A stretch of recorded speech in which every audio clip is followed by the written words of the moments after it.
नमस्कार स्टूडेंट्स। देखिए अब हम आ रहे हैं न्यूमेरिकल्स पे, लेकिन न्यूमेरिकल्स बनाने के लिए कुछ इंपॉर्टेंट पॉइंट्स जो हम कल पिछले लेक्चर में 3 केस लिए थे। जब थीटा 0 डिग्री तो अस्थाई संतुलन, थीटा 90 डिग्री बस ऊर्जा 0, और थीटा 180 डिग्री तो अस्थाई संतुलन की स्थिति आई थी। तो जरा सा सोचिए, पहले एमवीवीआई पॉइंट का बात करने जा रहे हैं। जब विद्युत द्विध्रुव को एक समान विद्युत क्षेत्र में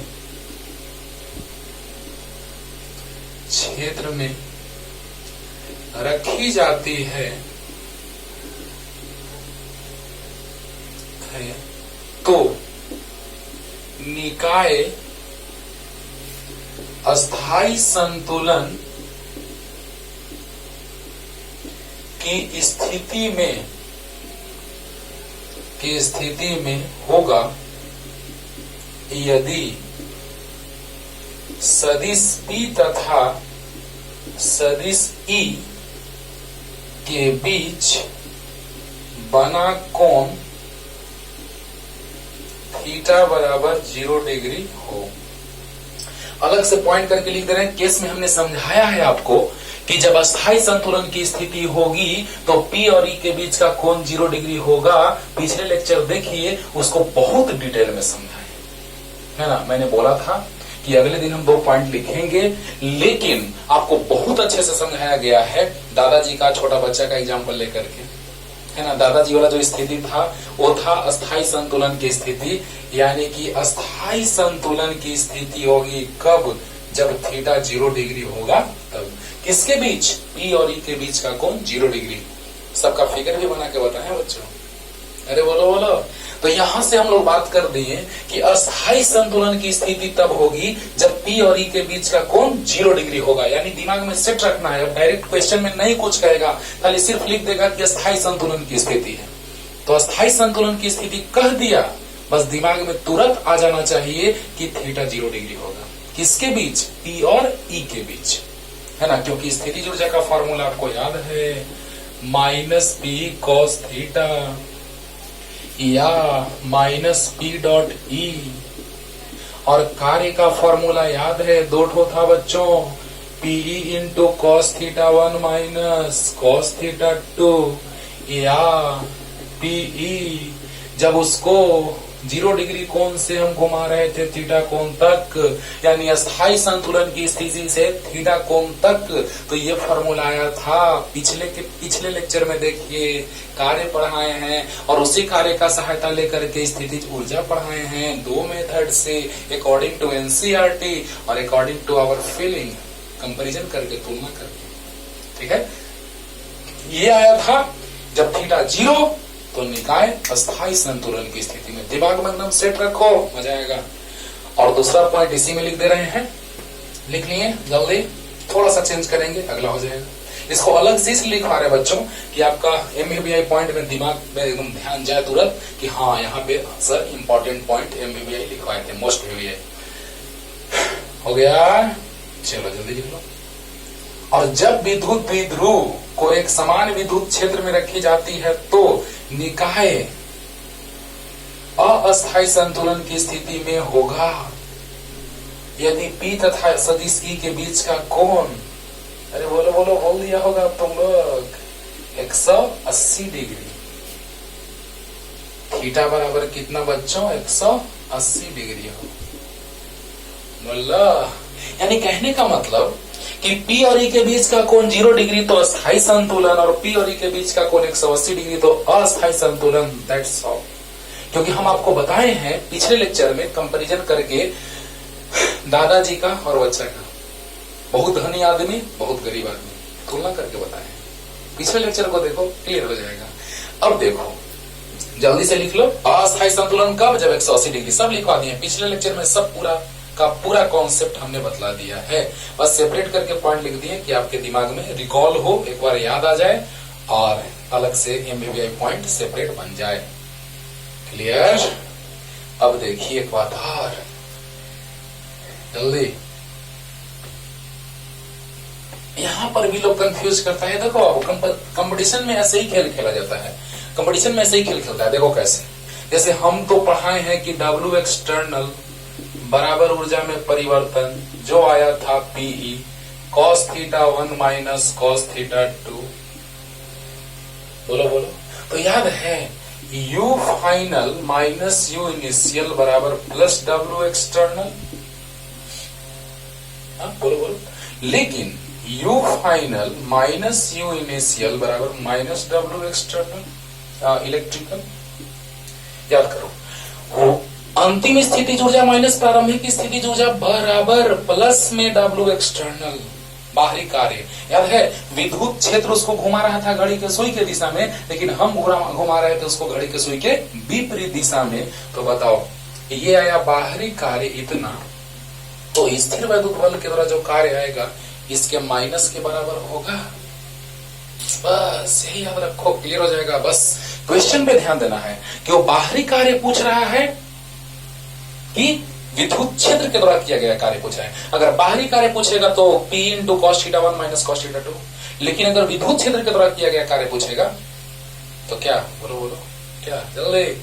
यहां हो जाएगा बस W electrical equal to minus P cos theta 1 minus cos theta 2। क्योंकि ऊर्जा में परिवर्तन इसके प्लस इसके माइनस के बराबर, तो इसका प्लस और इसका माइनस। क्लियर, ये भी जरूरी है, काम देगा। अब आते हैं हम लोग न्यूमेरिकल की ओर। वाह रे वाह, एकदम सिंपल, एकदम 12th से स्टार्ट करते हैं और कंपटीशन तक चलते हैं। 12th से कंपटीशन तक, है ना। तो देखा जाए, स्टार्ट करते हैं बच्चों। नंबर 1, विद्युत द्विध्रुव। क्वेश्चन लिखने में टाइम लगे, कॉपी कलम निकाल के बैठ जाइए, अच्छे से पढ़िए, और जो क्वेश्चन लिखने में टाइम लग रहा है उसको आगे बढ़ा दीजिए, है ना। सब आपके मोबाइल में ऑप्शन रहता है ना। अरे डिजिटल सिस्टम है यार, कोई दिक्कत नहीं, स्पीड बढ़ा लो, है ना। जल्दी से इसको आगे भगा दो, स्पीड बढ़ा के देख लो वीडियो को, नो टेंशन। विद्युत द्विध्रुव के आवेशों माइनस 10 माइक्रोकूलम तथा प्लस 10 माइक्रोकूलम को एक दूसरे से 2 सेंटीमीटर की दूरी पर व्यवस्थित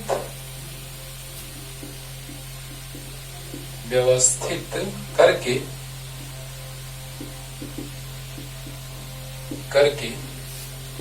10 का पावर 2 न्यूटन प्रति कूलम तीव्रता वाले विद्युत क्षेत्र में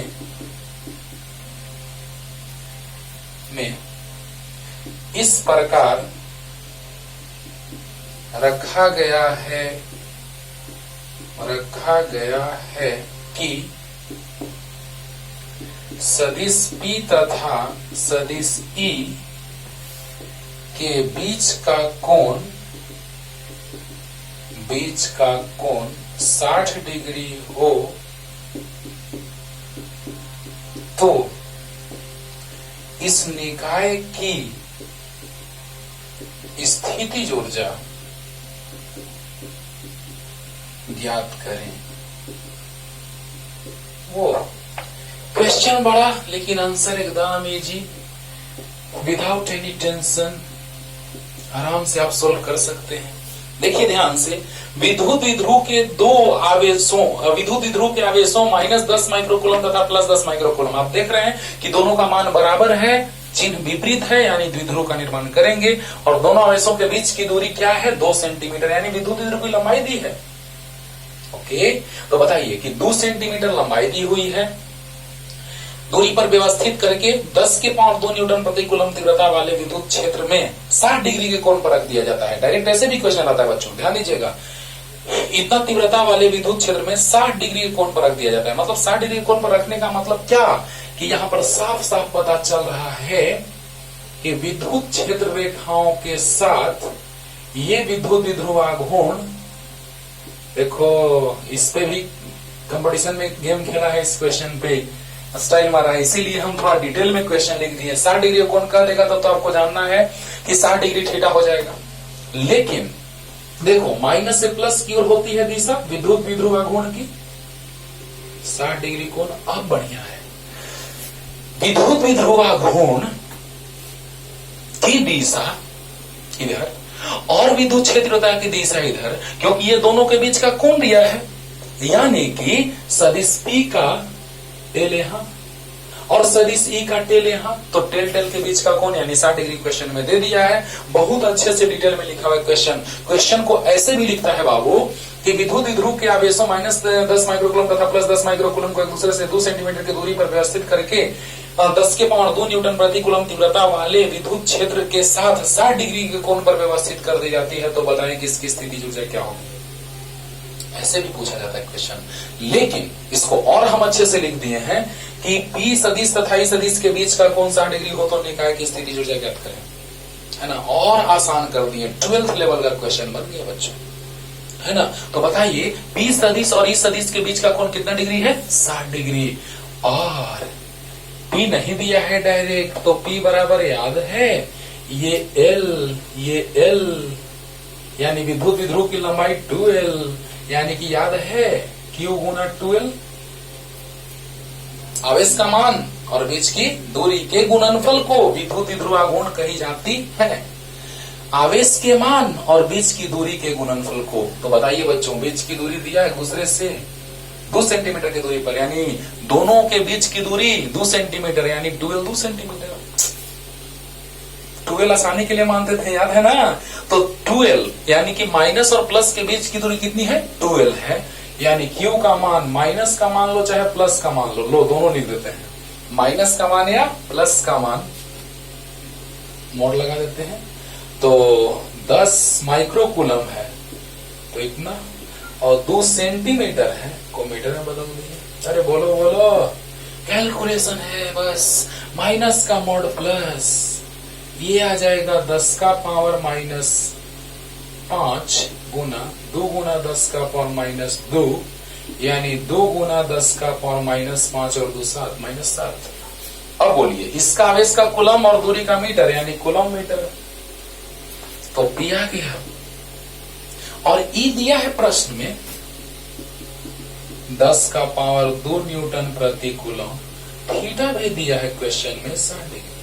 चलिए ध्यान से, बस खत्म हो गया क्वेश्चन, कुछ नहीं दम है बच्चों, 12th लेवल का क्वेश्चन है, आराम से समझ सकते हैं आप कि विद्युत विध्रुव आघूर्ण डिफाइन होता है कैसे, किसी एक आवेश के मान और उनके बीच की दूरी के गुणनफल को। तो बताइए एक दूसरे से कितने दूरी पर, तो 2 सेंटीमीटर, यानी हम जानते हैं कि दोनों के बीच की दूरी 2L हम मान लेते हैं, जब भी हम डिस्कस किए हैं तो 2L लेके डिस्कस किए हैं, याद कीजिए।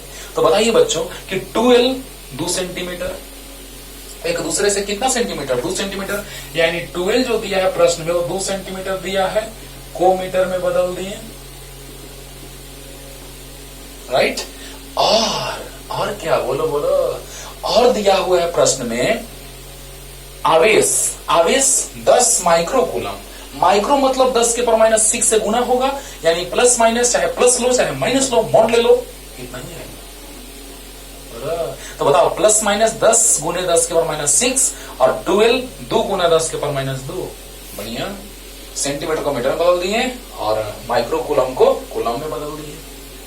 तो 10 के पावर -5 होगा, पावर 1 और पावर -6 -5, 2 गुना 10 के पावर -2, यानी आ गया 2 गुना 10 के पावर -7 आया। और विद्युत क्षेत्रता दिया है, थीटा दिया है, अरे वाह। तो बताइए U बराबर होता है, हम जानते हैं कि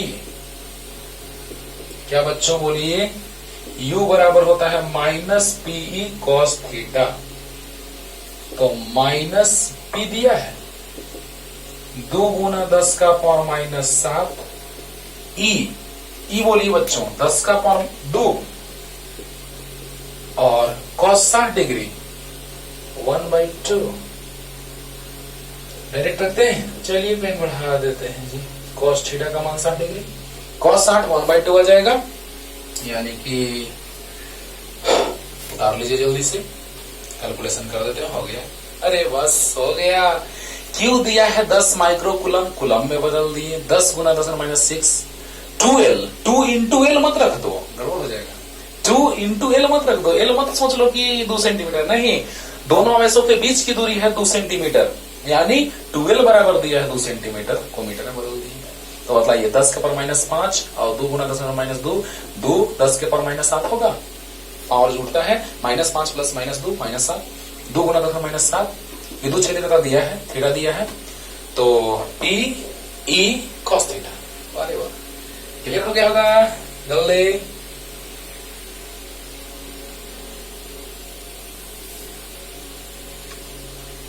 अब देखिए बच्चों, U बराबर कितना, -2 गुना 10 का पावर -7 प्लस 2 यानी -5 गुना 1/2 कट गया, यानी U बराबर आ गया -10 का पावर -5 जूल। अरे बोलो, आ गया। यानी कहने का मतलब बच्चों कि जब हम लोग बात कर रहे हैं स्थितिज ऊर्जा का, तो स्थितिज ऊर्जा होता है -P cos थीटा। अगर P सदिश के रूप में देता और E तो सदिश के रूप में रखते। अभी देखो तुरंत क्वेश्चन करते हैं, हो गया होगा जल्दी फास्ट। कोण के रूप में तो कोण और सदिश के रूप में तो सदिश, हो गया। समझिएगा, यहाँ कोण के साथ भी खेल खेला जाता है, इसीलिए अच्छे से एकदम ध्यान से सुनते रहिए बच्चों। दूसरा नंबर क्वेश्चन, एक विद्युत द्विध्रुव का विद्युत द्विध्रुव आघूर्ण, एक विद्युत द्विध्रुव का विद्युत द्विध्रुव आघूर्ण P सदिश बराबर I cap plus 2J cap coulomb metre है, जिसे E सदिश बराबर 2J cap plus K cap विद्युत क्षेत्र तीव्रता वाले क्षेत्र में रखा जाता है, तो बताएं कि विद्युत द्विध्रुव की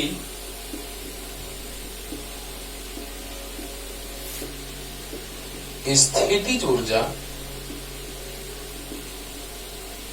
कितनी होगी।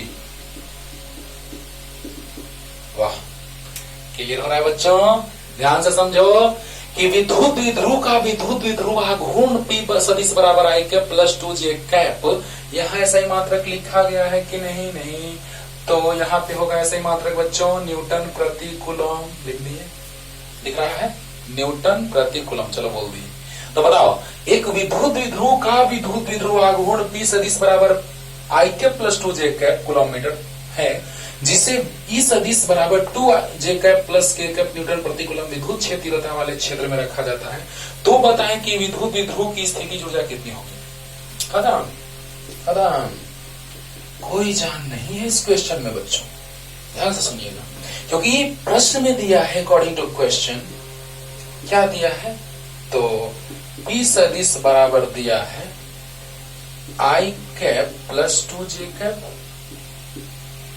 राइट, कूलम मीटर, और E सदिश बराबर दिया है क्या, E सदिश बराबर दिया है 2I cap plus J cap newton प्रति कूलम, ठीक है ना।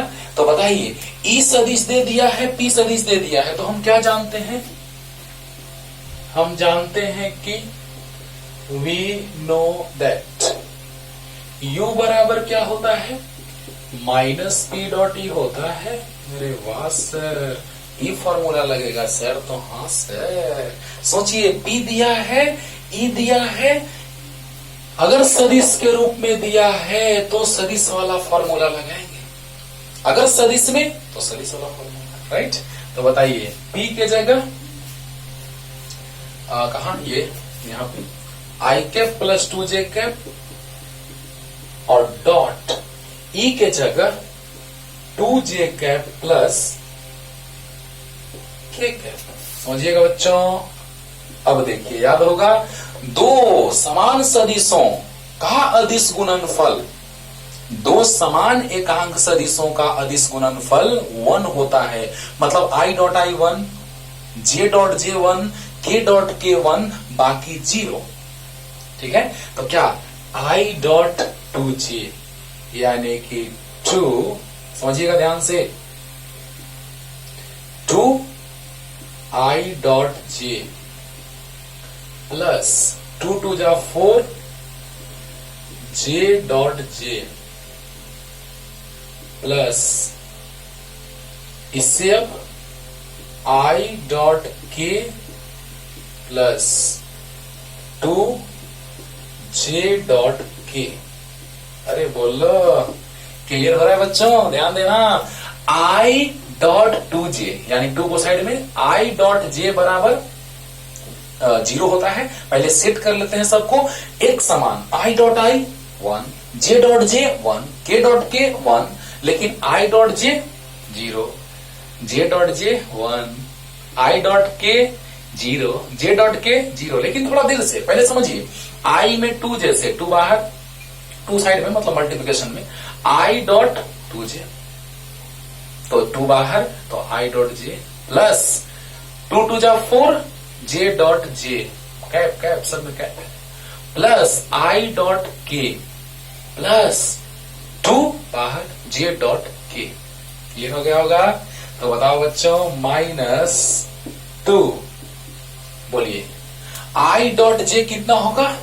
0 होता है, plus 4 j dot j 1, j dot j 1 plus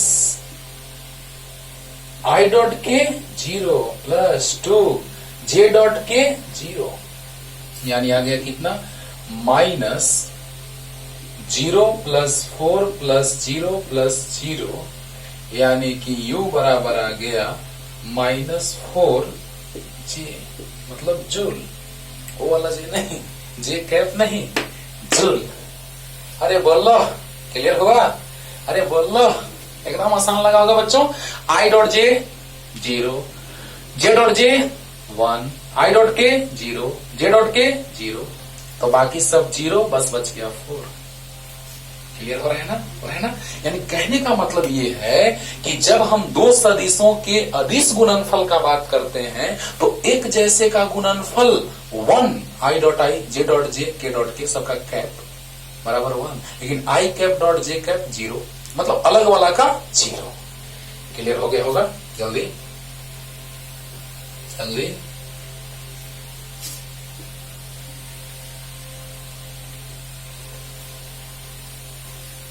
अब देखिए बच्चों, तीसरा नंबर क्वेश्चन, तीसरा नंबर, 10 का पावर -4 कूलम मीटर विद्युत द्विध्रुव, 10 का पावर 4 कूलम मीटर विद्युत द्विध्रुव आघूर्ण वाले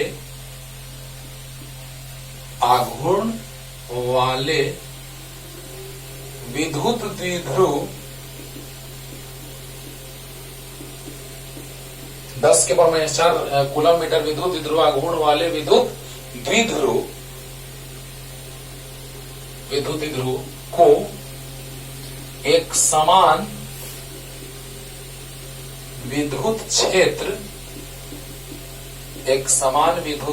10 का पावर 5 न्यूटन प्रति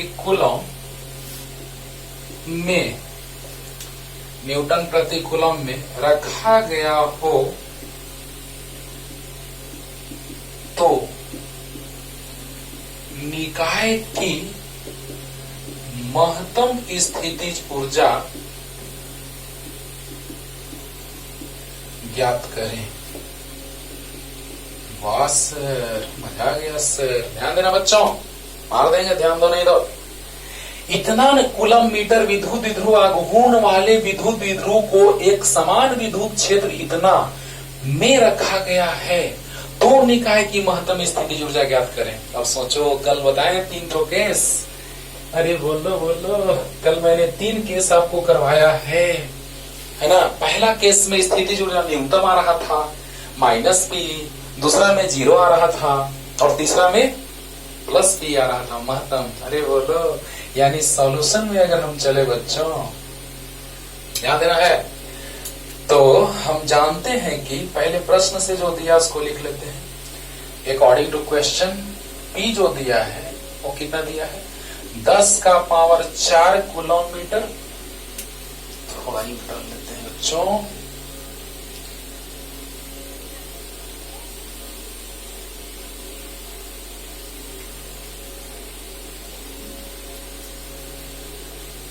देखिए P सदिश बराबर दिया है कितना, 10 का पावर 4 कूलम-मीटर।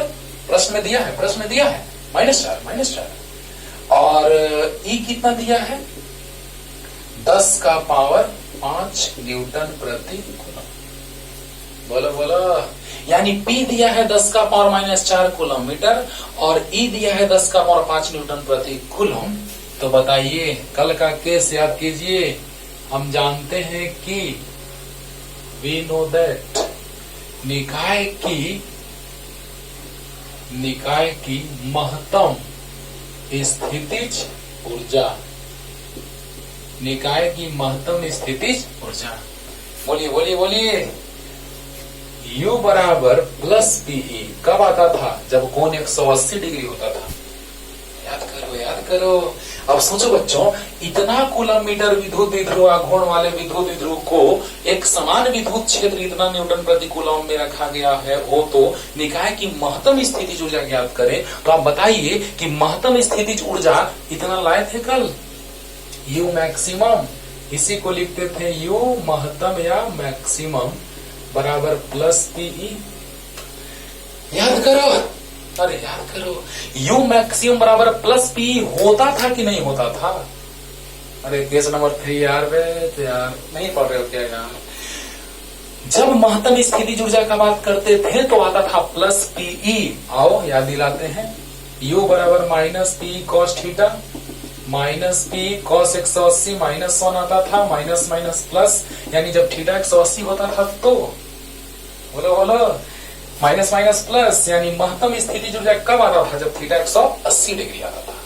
अस्थायी संतुलन, ऊर्जा महत्तम तो अस्थायी। 180 डिग्री पे कौन संतुलन, अस्थायी। बोलो, इसी में एक और क्वेश्चन बन गया। अरे वाह, सोचो कैसे, इतना 10 का पावर -4 कूलम-मीटर विद्युत द्विध्रुव आघूर्ण वाले विद्युत द्विध्रुव को एक समान विद्युत क्षेत्र 10 का पावर 5 न्यूटन प्रति कूलम में रखा गया हो तो निकाय की महत्तम स्थितिज ऊर्जा ज्ञात करें।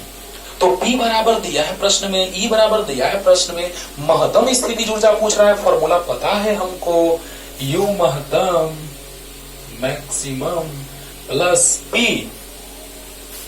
10 का पावर -4, E 10 का पावर 5, जुटेगा तो 1 आएगा पावर, यानी +10 का पावर 1, यानी +10 जूल आंसर।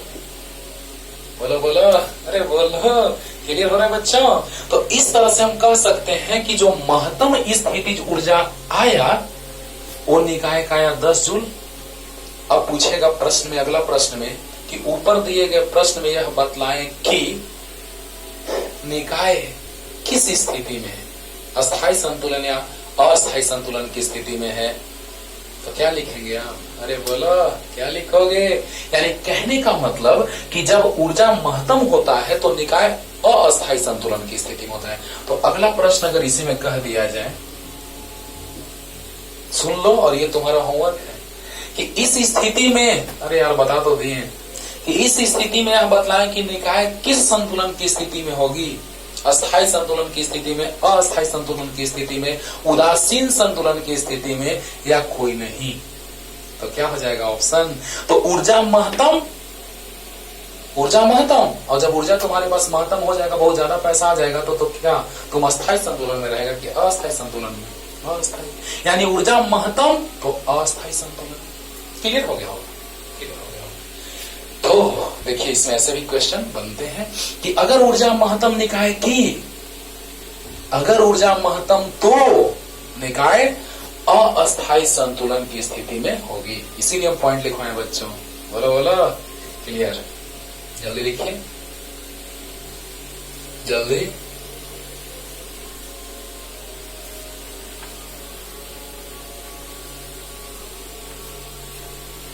अब देखिए बाबू, कंपटीशन के क्वेश्चन पे आते हैं। वो तो बना लोगे ना कि इस स्थिति में निकाय किस संतुलन की स्थिति में होगी? अस्थाई, अस्थाई, उदासीन और कोई नहीं, तो अस्थाई, क्योंकि ऊर्जा महत्तम है तो अस्थाई संतुलन। दिखाओ। अब देखिए कंपटीशन के क्वेश्चन पे आते हैं। क्वेश्चन, विद्युत द्विध्रुव आघूर्ण 10 का पावर माइनस 2 किलोमीटर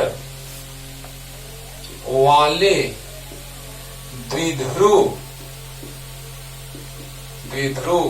को, जाने जगह बच्चों, विद्युत द्विध्रुव आघूर्ण 10 का पावर माइनस 2 किलोमीटर वाले द्विध्रुव को एक समान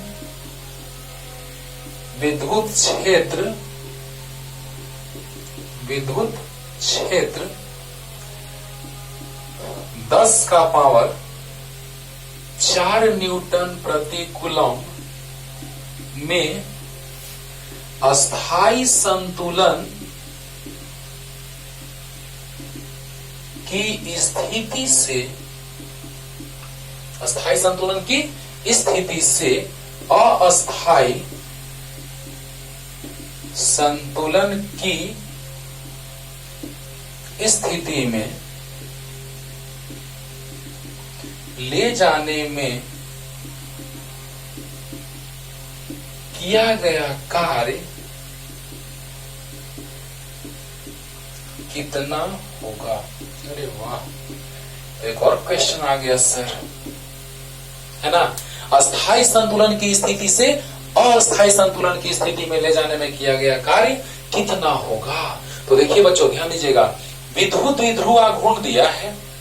विद्युत द्विध्रुव आघूर्ण 10 का माइनस 2 किलोमीटर वाले द्विध्रुव को एक समान विद्युत क्षेत्र 10 का 4 न्यूटन प्रति कूलम में अस्थाई संतुलन की स्थिति से अस्थाई संतुलन की स्थिति में ले जाने में किया गया कार्य कितना होगा? सोचिए, अगर अस्थाई संतुलन है तो कोण 0 डिग्री और अस्थाई तो कोण 180 डिग्री। अब दिमाग में सेट हो जाना चाहिए।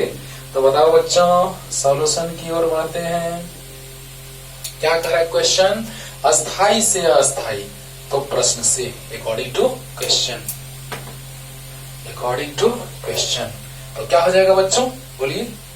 प्रश्न में P दिया है, P इक्वल टू दिया है 10 का पावर माइनस 2 किलोमीटर। बोलो, P बराबर दिया है 10 का माइनस 2 किलोमीटर और E बराबर दिया है 10 का पावर 4 न्यूटन प्रति कूलम।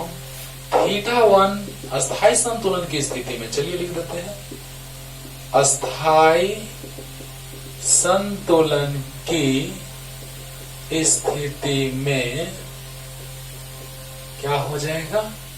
θ1 बराबर 0 डिग्री और अस्थाई संतुलन की स्थिति में क्या होगा बच्चों? θ2 बराबर 180 डिग्री। बोला, अस्थाई संतुलन की स्थिति में θ1 0 डिग्री और अस्थाई संतुलन की स्थिति में θ2 180 डिग्री। अरे बताए हैं कल केस में, केस नंबर 1 अस्थाई संतुलन की स्थिति में θ 0 डिग्री होता था और अस्थाई संतुलन की स्थिति में θ 180 डिग्री होता था। और अगर क्वेश्चन ऐसा आया, वाह रे वाह, यानी कि क्वेश्चन में दिया नहीं रहेगा कि अस्थाई संतुलन के अस्थाई, डायरेक्ट क्वेश्चन में लिख देगा कि अस्थाई संतुलन की स्थिति से अस्थाई संतुलन की स्थिति। तो बताइए, P दिया है प्रश्न में, E दिया है, तो यस सर। तो बताइए, ले जाने में किया गया कार्य, तो हम जानते हैं कि वाह रे वाह, अस्थाई संतुलन की स्थिति से अस्थाई संतुलन की स्थिति में ले जाने में किया गया कार्य PE cos θ1 माइनस cos θ2। बोलिए बोलिए, अगर ऐसा कह दिया तो हमको काम करना पड़ रहा है। है ना। बाहरी कार्य भी लिख सकते हैं क्वेश्चन में, किया गया बाहरी कार्य कितना होगा। लेकिन आप ही बताइए, अगर विद्युत क्षेत्र उसको ले जाता अपने से, तो उसके लिए कहना पड़ता है कार्य कितना करेगा, वो तो अपने आप लेके चला जाता। यानी जरूर हमको उसको घुमाना होगा, जरूर हम उसको घुमाएंगे। यानी क्वेश्चन में दो तरह से लिख सकता है कि किया गया कार्य कितना होगा, या किया गया बाहरी कार्य कितना होगा। एकदम है बाबू। अगर यही कह देता कि किया गया विद्युत क्षेत्र के द्वारा किया गया कार्य कितना होगा, वाह वाह, तो इसमें जस्ट माइनस लग जाता। यानी किया गया बाहरी कार्य अगर कुछ नहीं कहे तो समझ जाना कि बाहरी कार्य के बारे में कह रहा है। सोचो, अगर कुछ नहीं कहे तो समझना कि बाहरी कार्य के बारे में कह रहा है, और अगर कह दिया कि बाहरी कार्य तब तो भागी। आसान हो गया क्वेश्चन, समझ ना बच्चों। विद्युत क्षेत्र द्वारा किया गया कार्य कहता तो माइनस लग जाता।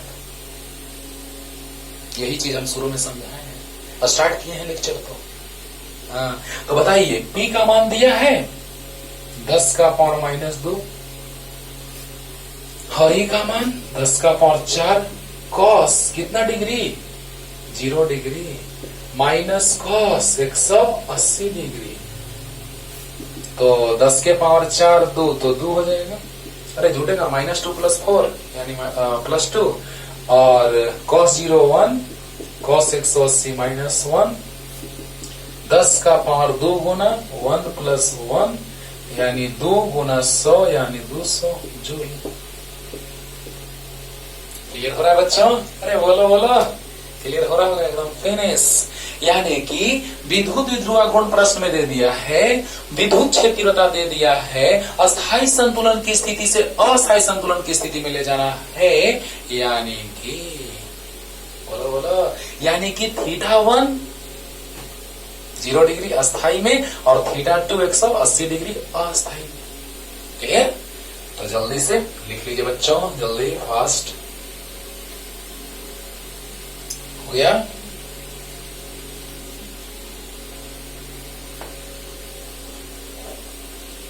अब देखिए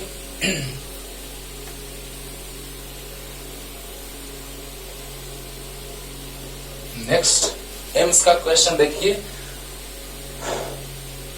और सबसे स्टैंडर्ड क्वेश्चन लास्ट में। एम्स 2013 में पूछा था बच्चों,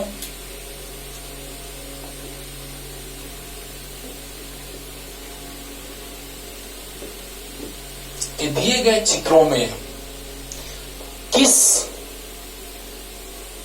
निकाय के लिए स्थितिज ऊर्जा महत्तम होगी, है ना। मतलब क्वेश्चन था कि दिए गए चित्रों में किस निकाय की स्थितिज ऊर्जा महत्तम होगी। अरे वाह, देखो बच्चों कैसे खेल खेला जाता है क्वेश्चन में। एम्स 2013 का क्वेश्चन यहां पे था -q + q, विद्युत क्षेत्रता की दिशा सब में दी हुई थी बाईं ओर, मतलब टुवर्ड्स लेफ्ट।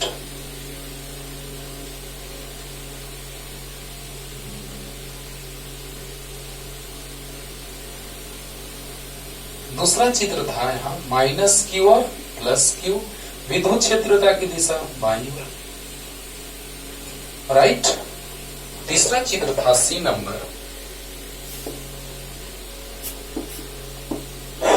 नंबर चित्र था, यहाँ +q यहाँ -q, विद्युत क्षेत्रता की दिशा वैसे ही, और D नंबर ऑप्शन था -q +q और वही विद्युत क्षेत्रता की दिशा इधर। तीर उधर लगने का मतलब ये नहीं सोचो कि ये उधर है, ये बतला रहा है कि विद्युत क्षेत्रता पीछे की ओर है। तो बतलाइए दिए गए चित्रों में किस निकाय की स्थितिज ऊर्जा महत्तम होगी। सच्चो, तो यहाँ पर महत्तम का मतलब क्या, आप ही बताइए। U बराबर महत्तम कब आता था? U बराबर माइनस फॉर्मूला होता है P cos θ। U महत्तम कब आता था? जब थीटा 180 डिग्री होता था, कॉस 180 डिग्री, अरे वाह वाह वाह वाह, कॉस 180 -1 यानी माइनस माइनस प्लस, यानी पी और ई के बीच का कोण कितना डिग्री। अरे वाह सर, मजा आ गया सर। सोचो सोचो कैसे सोचना है। देखो बच्चों, ध्यान देना है कि यहां पर विद्युत स्थितिज ऊर्जा ज्ञात करना है, स्थिर वैद्युत स्थितिज ऊर्जा। तो स्थितिज ऊर्जा बराबर माइनस पी कॉस थीटा होता है, पता है। तो यू मैक्सिमम बराबर माइनस पी कॉस 180, यानी हम इसको ज्ञात इसलिए कर रहे हैं कि क्वेश्चन में दिया है कि स्थितिज ऊर्जा महत्तम होगी किसकी, किस निकाय की। तो ये पहले देख लेते हैं। तो ये महत्तम कब होगा, जब cos 180 -1 माइनस माइनस प्लस, यानी थीटा का मान कितना डिग्री 180, यानी P और E के बीच का कोण कितना डिग्री होना चाहिए 180 डिग्री, 180 डिग्री। अब बताइए P और E 180 डिग्री, यानी अगर P और E के बीच का कोण का बात किया जाए तो 180 डिग्री, यानी दोनों एक दूसरे के विपरीत। अब देखो तो जरा सा देखो तो यहाँ 180 डिग्री कौन बन रहा है, P माइनस से प्लस की ओर होता है P। तो क्या ये 180 डिग्री है, टेल टेल के बीच, याद रखना है टेल टेल के बीच। तो E और P के बीच का कोण 180 है, नहीं। अच्छा, माइनस से प्लस की ओर P जाएगा, P की दिशा, और सिंस ऑलवेज बी पॉजिटिव तो माइनस से प्लस की ओर, यानी विद्युत ध्रुवागुण की दिशा माइनस से प्लस की ओर होगी। तो बताइए माइनस से प्लस की ओर यानी P।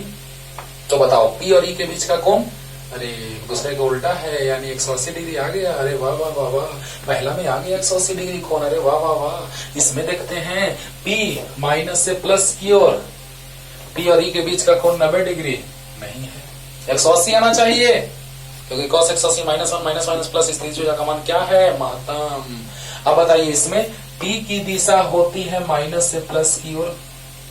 तो बताओ बच्चों, P भी इधर और E भी इधर, P भी इधर और E भी इधर, यानी दोनों के बीच का कोण 0 डिग्री। तो क्या स्थितिज ऊर्जा न्यूनतम होगा? अगर वही क्वेश्चन में पूछ देता बच्चों कि स्थितिज ऊर्जा न्यूनतम, तो ऑप्शन ये सही हो जाता है। क्यों? क्योंकि दोनों की दिशा एक ही और 0 डिग्री, और जब थीटा 0 होता है तो स्थितिज ऊर्जा न्यूनतम होती है। जब थीटा 0 होता है तो स्थितिज ऊर्जा न्यूनतम, अरे बोलो बोलो, cos थीटा cos 0 1 तो माइनस P इंटू 1 यानी माइनस P। सब कुछ कल बताए। तो बतलाइए कि अगर दोनों के बीच का कोण 0 डिग्री तो स्थितिज ऊर्जा न्यूनतम, अगर क्वेश्चन में न्यूनतम कह देता तो उस क्वेश्चन का आंसर डी हो जाता। लेकिन स्थितिज ऊर्जा महत्तम कब होगा? जब E और P के बीच का कोण 180 डिग्री होगा। यानी कि कौन ऑप्शन सही? ये ऑप्शन सही हो गया। क्लियर क्लियर, जल्दी जल्दी कर लीजिए बच्चों, एकदम पानी पानी है ना, जल्दी।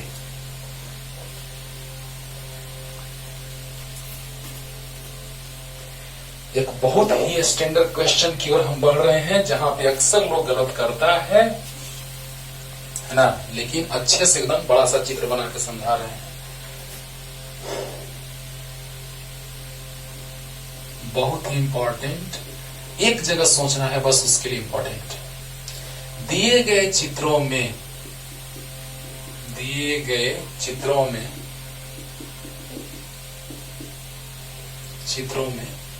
U1 माइनस U2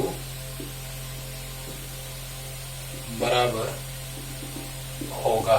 अरे इतना आसान सर, लिखने का इतना आसान तरीका। हाँ, दिए गए चित्रों में U1 minus U2 dot dot dot होगा। अरे वाह, देखो बच्चों,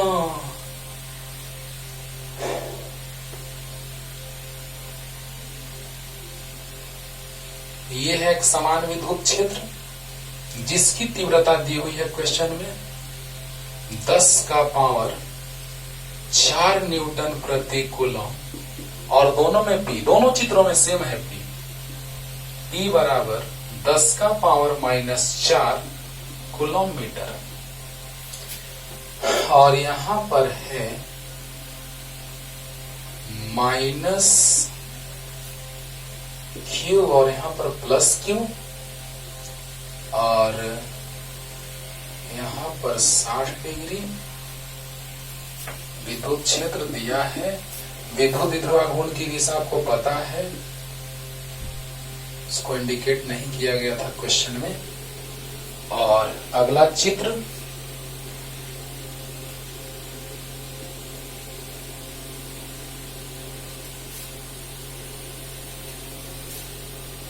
प्लस क्यू माइनस क्यू, इसमें स्थिति ऊर्जा प्रश्न में दिया था U1 और इसमें स्थिति ऊर्जा दिया था U2।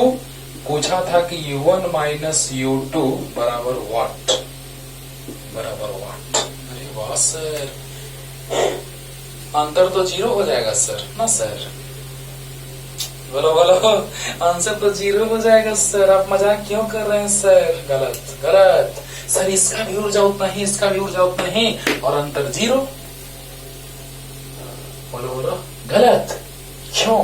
सोचिए जरा सा। वाह सर, गजब सर, मजा आ गया। देखो यहाँ पे ध्यान देना है बच्चों, स्टैंडर्ड क्वेश्चन है। जल्दीबाजी में लोग क्या करता है ना, अरे यार 60 डिग्री दोनों में ऊर्जा बराबर आएगा, अंतर 0 आ जाएगा। गलत गलत क्यों? क्योंकि यहाँ पर विद्युत द्विध्रुव घूर्ण की दिशा माइनस से प्लस की ओर होती है।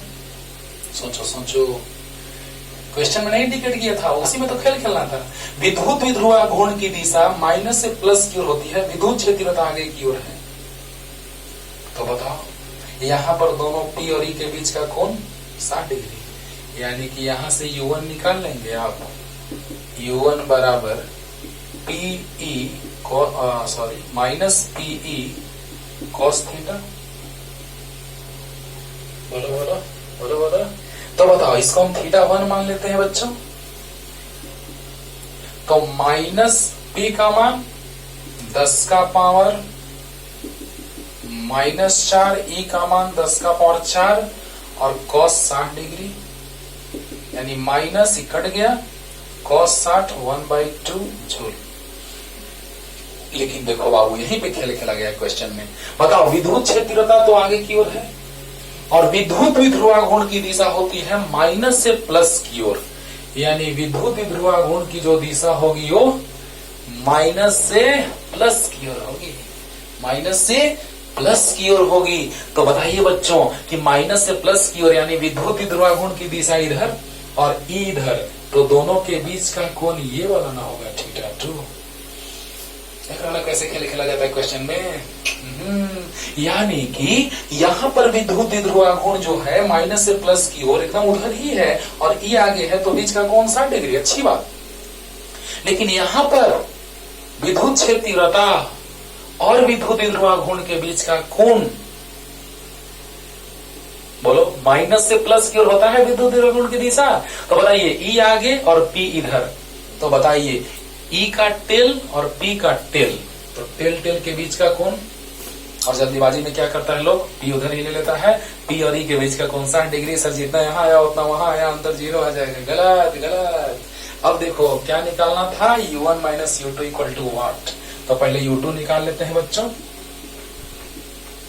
U2 माइनस PE cos θ2, क्योंकि P और E का मान दोनों में बराबर दिया है। हाँ, तो क्यों नहीं, वही द्विध्रुव है, वही विद्युत क्षेत्र है। हाँ, तो बताइए, P का मान 10 का पावर -4, E का मान 10 का पावर 4 और cos, अरे थीटा, बोलो बोलो, निकल गया θ2 प्लस 60 डिग्री बराबर 180 डिग्री, क्योंकि एक सरल रेखा पर दो कोणों का योगफल 180 डिग्री होता है, 180 डिग्री होता है।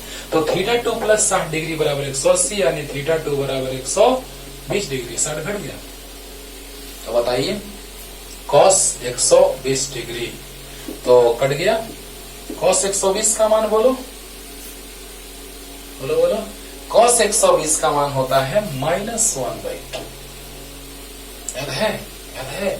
cos 180 degree minus theta 60 degree, 180 minus 60 120, cos 120 द्वितीय पाद में सेकंड क्वाड्रेंट में cos नेगेटिव होता है, 180 no change, 60 degree cos theta minus 1/2, cos 60 1/2, तो माइनस पहले से, तो माइनस माइनस प्लस आ गया। अब बताइए प्रश्न में क्या कह रहा था, U1 माइनस U2, तो U1 माइनस U2 बराबर 4 ऑप्शन देता, आंसर आ जाता।